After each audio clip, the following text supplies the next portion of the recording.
Madde bağımlılığı aslında çok eskiye dayanıyor. Madde kullanma faktörlerine baktığımızda aslında dışlanmış, ötekileştirilmiş ya da problemlerle baş edemeyen ya da sıkıntılarla başa kaldığında sıkıntılarını bertaraf etme noktasında olumlu çözüm yollarını bulamayan zafiyet sahibi insanların kendilerini maddeye vurduğunu, madde kullanmaya başladığını, bunun bir etken, bir sebep olduğunu görebilmekteyiz. Yine aynı zamanda özenti, aynı zamanda gençlerde kendini topluma kazandırma, toplumsallaşma ya da aile içi olumsuzluklarla beraber madde kullanımının hızlı bir şekilde arttığını ve kullanmaya başladığını görebiliyoruz. Sonuçta madde ne olursa olsun, bunun ismi ne olursa olsun, insanın malına, canına, aklına zarar veren bütün sentetik veya bitkisel ilaçların, bütün sentetik veya bitkisel maddelerin kişisel anlamda çok ciddi manada zararlar verdiğini ve kullanıcıya aslında ömrünün kısaltılması noktasında ya da ömrün sonlanması noktasında çok ciddi manada bir etken, bir faktör olduğunu görebiliyoruz. Madde kullanımı sadece bireysel bir hastalık değildir. Madde kullanımı aynı zamanda toplumsal bir hastalıktır ve toplumun da dejenerasyona uğramasına, toplumda da ciddi manada bir kaymaya, bir yörünge değiştirmeye yol açıyor. Bu anlamda toplumda hırsızlıkların fazla olması, kapkaçın fazla olması, fuhuşun fazla olması, cinayetlerin fazla olmasına baktığımızda alt sebeplerinde ya uyuşturucu kullanımından kaynaklı, yani madde kullanımından kaynaklı ya da alkol kullanımından kaynaklı sebepler olduğunu görebiliyoruz. Dolayısıyla sadece kullanıcı kendisine tek zarar vermiyor. Aynı zamanda kullanıcı ailesine, çevresine, bulunduğu topluma da hatta hayvan ve bitkiye bile zarar verebilecek bir kişiliğe bürünebiliyor.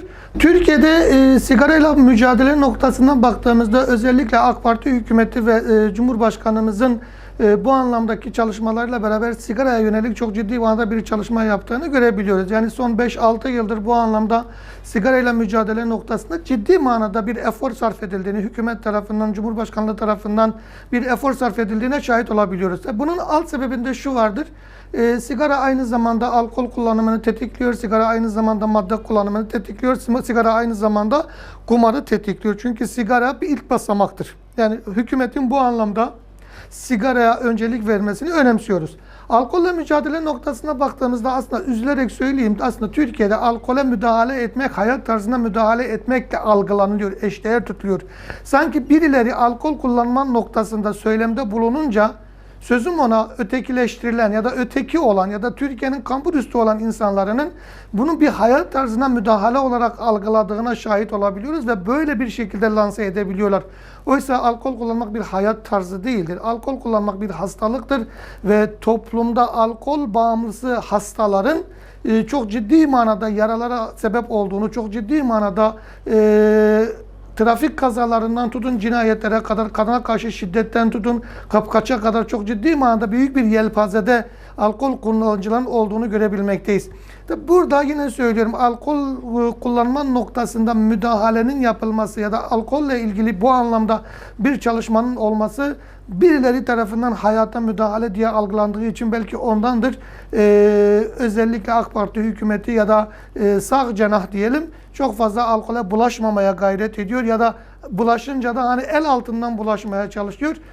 Şunu net bilmek lazım. Fikri düşüncesi, siyasi kaygısı ya da siyasi beklentisi ne olursa olsun bizim için amacımız, gayemiz bu toplumun genelde dünya insanlığının bu tür illetlerden, bu tür sıkıntılardan kurtulması gerektiğine inanıyoruz. Biz Avrupa'da olduğu gibi alkol kullanım yaşının ve alkol satım yaşının bazı ülkelerde 25 yaştan daha fazla olduğuna şahit oluyoruz. Bizden çok daha layıktırlar, bizden çok daha fazla Avrupalıdırlar. Yani bu anlamda Avrupa'da eğer alkol yasakları ve alkolle ilgili bir kısıtlama varsa, onlarda bir hayat müdahalesi, bir yaşam tarzına müdahale değilse, Türkiye'de de alkole müdahale etmenin bir yaşam tarzına müdahale olduğu algısı lütfen oluşmasın diyoruz. Sigarayla mücadeleden tutun alkolle mücadeleye kadar, maddeyle mücadeleye kadar, kumarla mücadeleye kadar bu tür mücadeleler verirken aslında sadece önleyici çalışmaların yetmediğini söylemek istiyoruz. Yani aynı zamanda mesela yasal anlamda bir düzenlemenin gelmesi gerekiyor. Yasal anlamda düzenleme çıktıktan sonra denetleme mekanizmasının ciddi manada denetlenme mekanizmasının piyasada olması gerektiğine inanıyoruz. Toplumsal bilinç, mahalle baskısının olması gerektiğine inanıyoruz.